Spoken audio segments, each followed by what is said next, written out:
Hello, my ravens. How are my flock? Did you miss me? What do you mean, no? Anyway, it's story time today. We're going to be doing a reading from The Preacher.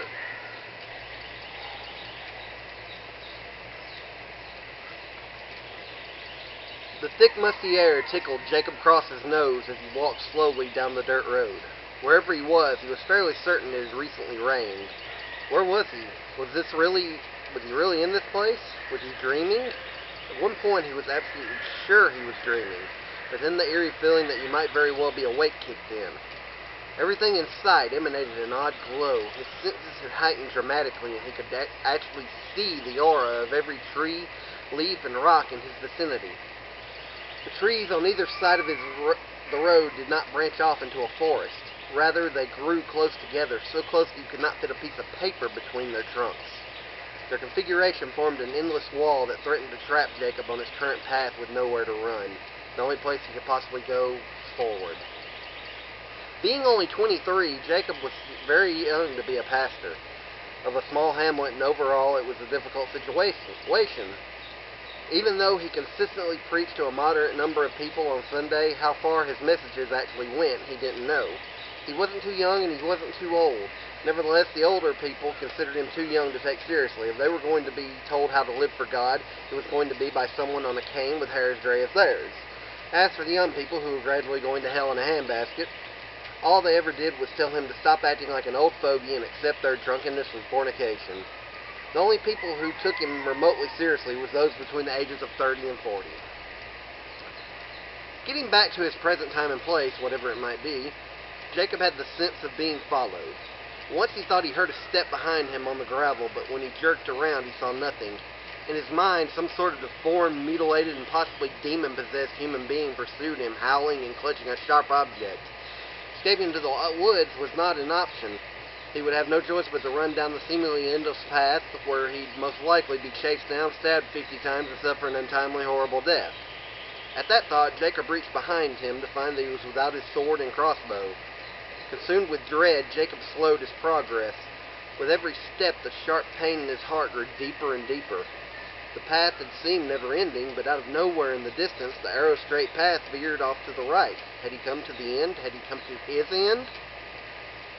As he stepped closer, his respirations reached an uncomfortable race in his chest, as if his heart knew something but wasn't letting his mind in on it. His hand squeezed around a firm object. He was carrying his Bible all along. Of all the time he was conscious of being in this strange place, he hadn't realized that he brought his best weapon. Looking down, he realized his wooden crucifix rested on his left side of his belt as he clutched it with his free hand. If this was a dream, he was ready for Sunday. Jacob wore his preaching attire, a round-brimmed hat, a long coat that hung to his knees, tight-fitting pants, and black boots and gloves. Dressed as such, many people had joked that he looked more like an undertaker than a minister. Some had actually gone as far as saying he looked scary, though he was kind and gentle and mostly kept to himself. Continuing on, Jacob noticed that he heard no sound whatsoever.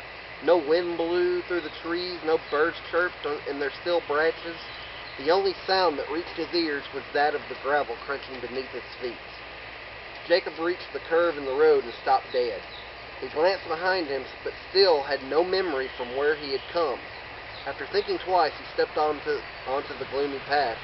There he saw what he had been so desperately afraid of. How stupid. Up ahead sat a small house with an over the river and through the woods to grandmother's house we go, look about it. Jacob smiled and almost laughed out loud. Everything about the house seemed safe and secure, and he imagined a kindly old woman walking out smiling. But his first impression quickly faded. After blinking a couple of times, he began to notice a few imperfections. Whether they had been there before or he somehow didn't notice them, the house didn't seem as warm and fuzzy as it had before. Chipped paint marred the exterior, and huge blotches of unpainted wood stood out like the bones of a skeleton. The wood of the tiny porch seemed to be rotting by the second. The aforementioned door was full of holes and mildewed, a putrid yellow, decaying like a corpse. It was obvious that no one had cared for or even inhabited the home for 20 years. Jacob stood staring with one foot propped up on the steps leading up to the porch. He jumped back nearly 3 feet back into the yard as he looked up to see a small community of black spiders the size of a human fist crawling in thick webbing. Jacob stood even the grass that stood 2 feet high was discolored and yellow. At that moment, the safe little cottage turned into one of the most frightening sights he had ever seen.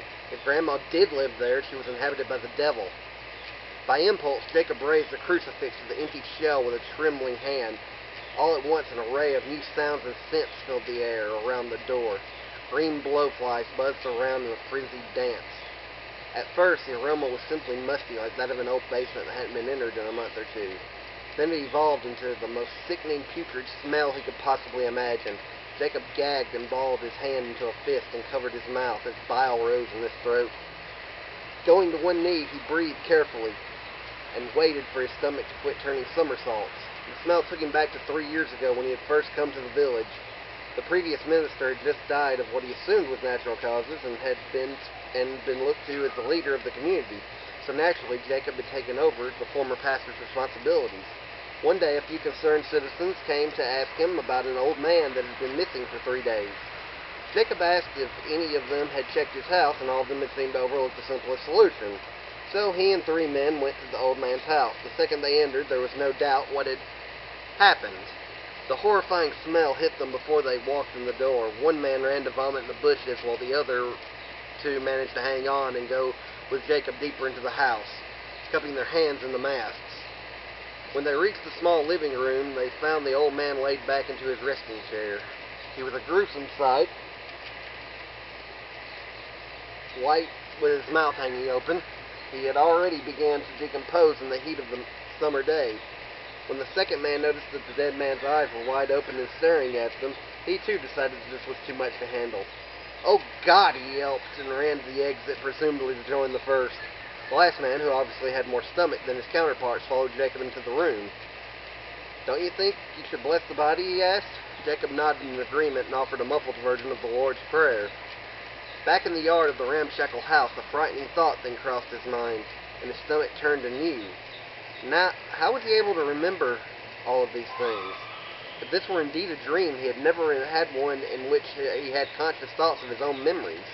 What if this were all real and he were only in a trance-like state that had erased the memory of where he had come from and where he was going? He then began to come to many realizations. The flies weren't trying to burst into the house to feed on a weak old body. They were hovering around the house itself as if the entire foundation was a giant piece of rotting flesh going through rigor mortis right before his eyes. The urge to run and leave the entire morbid scene behind filled his mind. Unfortunately, his body was doing the exact opposite of what his mind wanted. Without being able to control himself, he began to walk under the spiders and cobwebs and onto the rickety old porch. Overhead, clouds covered the already bleak sky, and it looked like as if it would be flooding momentarily. He couldn't imagine a more frightening thought than being trapped in this place during a thunderstorm. As he pushed the door, it opened with a creak. Walking in, the door slammed shut behind him, causing him to jump. It was a good thing that he wasn't hoping for an improvement from outside to inside. Besides no flies buzzing, bad smells on knee-high grass, it still left much to be desired. Cobwebs decorated every corner of the room. He could see many more 8-legged friends crawling about, including on his boot, which he instinctively kicked off and stomped, hoping his relatives didn't wish to avenge its death. A thick coat of dust filled the air like a thin film over the pupils. Looking on, he saw a small staircase ahead of him that led straight up. The rickety structure didn't look as if it could hold the weight of a moderately sized house cat, much less a human being. The old floor creaked with every step, and Jacob wondered if it could bear his weight. The house was a lot smaller than it appeared to be on the outside. Besides the small corridor behind him and the stairs in front of him, there was only one small room beside the steps and a single room to either side of the house. He glanced to the small room to the right and noted a small nightstand and a single bed. He didn't feel that his room or the one in front of him held any significance as to why he was there. Whatever he was meant to see was upstairs. Jacob stepped towards them, but was then drawn to the room on the left. He entered the room to find what he assumed he was meant to see. What he saw wasn't torn, dead bodies or a psychotic old woman with an axe. He saw only a den of sin. Candles circled the room as if some demonic ritual were taking place. In all corners of the room, everything he had ever preached against was being performed before his very eyes. The one room had now become the size of the entire house. In one corner, a man was being murdered and his money stolen. They stabbed him in the back and left him for dead. The man reached a bloody hand toward Jacob and mouthed the words, "Help me." Before Jacob could take a step, the man disappeared into a cloud of smoke. In another corner, young teens he recognized from his village drank and fornicated with a look in their eyes that said their very lives revolved around it. Their manic giggling and lustful smiles brought a sick feeling to his stomach. One of the girls he recognized and had always thought to be a good Christian girl was only 13. At this sight, he tilted his hat over his eyes to keep from beholding this pitiful sight. In the center of the room, a group of middle-aged men gambled with a pile of gold pieces in the middle. The only image that went through his mind was that of the Roman soldiers being beneath the body of Christ on the cross. Finally, he had to look away from this evil room that Satan had inhabited. Suddenly, his right hand jerked uncontrollably. An invisible force tugged at his Bible, and after holding on a few seconds, he let go and the book hit the floor.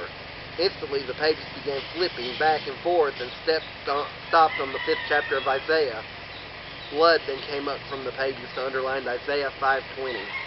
Woe unto those who call evil good and good evil, that put darkness for light and light for darkness, that put bitter for sweet and sweet for bitter.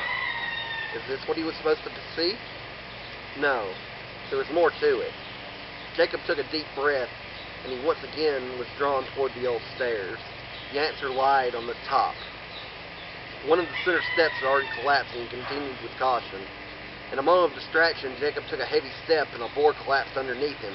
He caught himself and hanged on the railing.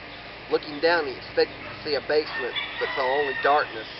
Without wanting to take the risk of falling into a deep, endless abyss, he pulled himself up and continued to climb with lighter steps. When he reached the top, there was a single slender door. He had no idea what was behind the door, but in his heart, he knew he wasn't going to like what he found. Taking a deep breath, he turned the knob and walked in. His intuition had been right. What he saw was something he didn't want to see.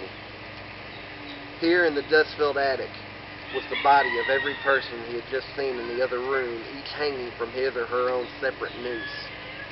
Their faces were blue and lifeless, and their eyes were open wide toward him. Now he felt it. This is what he was meant to see. This is why he'd been drawn down the old dirt road. This is why he was being called to by the house. This was why the house itself was rotting. It all made perfect sense. Jacob turned to exit the room, but before he could move an inch, the door slammed itself shut. He grabbed the knob and jerked, but it wouldn't budge. Propping one foot on the wall, he pulled as hard as he could. It was no use. Whatever force held the door shut was much stronger than he was. Jacob then heard small creaks behind him and froze. He turned to see each body swinging slightly back and forth as if a gust of wind had entered the room. "This can't be good," he mumbled. Out of nowhere, one of the bodies burst into flames. Then one by one, they all ignited until the room was a blazing inferno. Jacob stepped backward until he was cornered against the jammed door. Now was the point where he knew he was either going to wake up or die. Then the flames began to do something strange. They didn't move forward, but flowed into the center of the room where they formed a flaming wall. At that moment, the most demonic, frightening, nightmarish face he had ever seen in his life materialized from the flames and rushed toward him. Jacob jerked awake instantly. Well, I hope you enjoyed this reading, and if you want to see more, all you have to do is buy The Preacher by Chris Snider on Amazon, Kindle, or Nook. And that was our reading for the day. I hope you've enjoyed this video and the many annoying sounds like the chicken and the lawnmower. As I always say to my fans, happy reading.